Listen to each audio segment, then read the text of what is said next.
नमस्कार दोस्तों, मैं डॉक्टर वीना प्रधान अपने चैनल हेल्दी टेल्स टिप्स पे आपका स्वागत करती हूँ। आज का हमारा विषय है कुछ सवाल आए हैं उनके जवाब और नई लहर कोरोना से होने वाली परेशानियाँ, समाधान और हमारी जागरूकता। तो सवाल जो सबसे ज़्यादा आए हैं वो ये है कि सभी लोगों को वैक्सीन क्यों नहीं लगाया जा रहा है शुरू से। तो इसका जवाब ये होता है कि हमारे जो फ्रंट लाइन वर्कर्स हैं वो ज़्यादा वल्नरेबल हैं। इसके लिए हमारे डॉक्टर्स, हमारे पुलिस वाले और वैक्सीन की उपलब्धता। यहाँ मैं ये कोट करना चाहूँगी कि हमारे माननीय प्रधानमंत्री जी और हमारे साइंटिस्ट के हम आभारी हैं कि उन्होंने इतने कम समय में इतनी सुरक्षित वैक्सीन हमें बना कर दी, जो हमारे लिए एक बहुत बड़े सुरक्षा कवच का काम करती है। दूसरी बार में जब फिक्स किया गया तो 45 से 60 ईयर्स तक के लोगों को, अब 1 मई से 18 साल के ऊपर के लोगों को ये वैक्सीन लगेगी। फिर कुछ लोगों का ये सवाल था कि RT-PCR, फिर D-dimer टेस्ट, NCRP टेस्ट हम कब कराएं।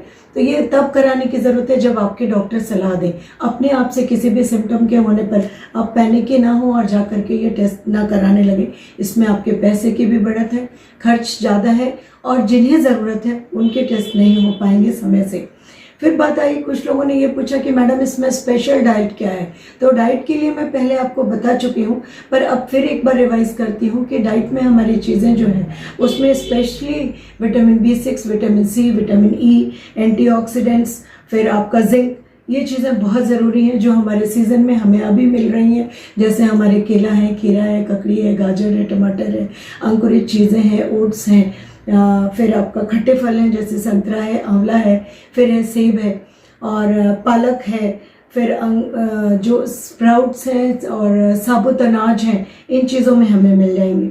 फिर बात अगर हम किचन की ले लें तो किचन में जब हम जैसे पहुंचते हैं तो हमें मिल जाएगा थोड़ा सा हल्दी, अदरक, लहसुन और प्याज, जो हमारी बॉडी की इम्यूनिटी को बढ़ाते हैं।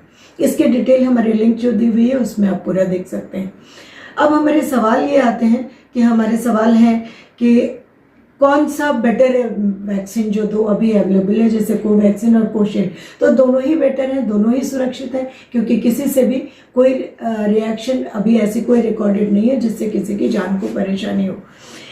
फिर कुछ सवाल ऐसे हैं कि क्या ये कोरोना जो नई वेव आई है वो छोटे बच्चों को हो सकती है। तो ये छोटे बच्चों को हो रही है, ऐसा पाया गया है और लैंसेट जर्नल में एक रिसर्च के हिसाब से भी लिखा गया है कि जो अमेरिका, कनाडा और लंदन में जो रिसर्च हुए हैं उनमें ये पाया गया है कि एयरबॉर्न है। अब इंडिया में भी ऐसा पाया जा रहा है कि ये एयरबॉर्न है।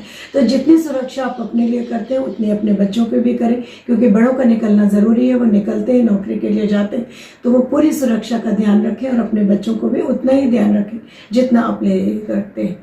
अब बात आती है कि नई लहर जो कोरोना की आई है उससे जो ग्रसित हैं उन्हें बाद में क्या परेशानियां ज़्यादा हो रही हैं और उनका हल क्या है। उनमें सबसे बड़ी परेशानी ये है कि जब वो माइल्ड से मॉडरेट लेवल वाले आते हैं घर पे तो उन्हें कमज़ोरी बहुत लगती है। कुछ लोग कंप्लेन करते हैं थकान हो रही है, कुछ कहते हैं कि हमारे बाल टूट रहे हैं। तो सबका सीधा और एक सिंपल आंसर है कि आप हेल्थ हाइजीन का ध्यान रखें, न्यूट्रिशियस और बैलेंस डाइट लें। पर मॉडरेट और सीवियर वाले जो हॉस्पिटलाइज होकर वापस आ रहे हैं तो उन्हें सांस की थोड़ी तकलीफ हो रही है। तो जैसे बाकी लोगों को मैंने कहा था, आप भी अपने सांस की एक्सरसाइज दिन में 2-3 बार रखें, जो डिटेल में बता चुकी हूँ। उस हिसाब से ब्रीदिंग एक्सरसाइज ज़रूर करें, पेट के बल लेट करके करें, मॉडरेट एक्टिविटी मेंटेन रखें जिससे आपके डीप वेन थ्रोम्बोसिस ना हो। कुछ लोगों का ये कहना है कि हेडेक होता है, पर ये हेडेक होता तो है पर 10-15 दिन में ख़त्म हो जाता है। अगर ज़्यादा दिन तक रुकता है या सीवियर हेडेक होता है या आपको कुछ और परेशानियाँ उसके साथ हो रही है तो आप अपना ब्लड प्रेशर, शुगर ये नापें, अपना बुखार नापें और पल्स ऑक्सीमीटर से अपनी चीज़ नापें। और उसके बाद अगर ऐसा लगता है कि नहीं उसमें कुछ परेशानी आ रही है, रिकॉर्ड ठीक नहीं है, तो अपने डॉक्टर से मिलें। फिर कुछ लोग कहते हैं कि हमें जॉइंट पेन, मसल पेन हो रहा है, तो ये अमूमन सारे वायरल फीवर्स के बाद होता है। तो ये भी एक तरह का वायरल इन्फेक्शन है, इसमें भी आपको ये हो सकता है। हेडेक के बाद कुछ लोग कहते हैं कि हमारी आंखें जो लाल हुई थी, जलन हुई थी, वो रह रही है, वो भी 10-15 दिन में ख़त्म हो जाती है। अगर ये ज़्यादा होती है और आपको धुंधलापन आ रहा है आपके विजन में तो आपको डॉक्टर से मिलना पड़ेगा। फिर कुछ लोग कहते हैं कि मैडम हमें भूख कम लग रही है, हमारा वज़न कम हो रहा है। तो भूख तो कम लगेगी क्योंकि ये टेस्ट बड्स को टेस्ट हमारा चला जाता है, स्मेल थोड़ी सी खत्म हो जाती है तो हमें खाने का उतना इंटरेस्ट नहीं आता। पर ये आप ध्यान रखें हर 2-3 घंटे से थोड़ा थोड़ा बार बार खाएं। मिक्स वेजिटेबल सूप लें, न्यूट्रिशियस डाइट लें, सीजनल फ्रूट्स लें और अपना खाना अच्छा रखें, फिर आपको कमजोरी नहीं आएगी। बहुत रेयर केसेस में ऐसा देखा गया है कि कुछ लोगों को डायरिया होती है, तो डायरिया अगर 2-3 बार हो रहे हैं तो कोई दिक्कत नहीं, अगर 6-7 बार हो रहे हैं तो आपको मिलना पड़ेगा अपने डॉक्टर से। लेकिन उसके पहले आप इलेक्ट्रोल पाउडर का चीज़ शुरू कर लें, आप अपना नारियल पानी ले लें, खाने में जो हम नॉर्मली डायरिया में देते हैं वो ले लें और मिलें। अब यहाँ मैं गुजारिश करूँगी जो हमारे फैमिली मेम्बर्स हैं, हमारे फ्रेंड्स हैं, कि आप बहुत बड़ा हेल्प ना करें तो भी कोई बात नहीं होती, लेकिन पॉजिटिविटी की तरफ जाने का हौसला हमें दें कि किसी की सांसें ना उखड़े, सकारात्मक विचार से रहें और उनकी ज़िंदगी बढ़ाएं। चलते चलते मैं ये रिक्वेस्ट करूंगी कि कुछ चीज़ें जो हमारे साथी हैं हमारे पास ज़रूर होने चाहिए, जिनमें 5 साथी बहुत ज़रूरी हैं।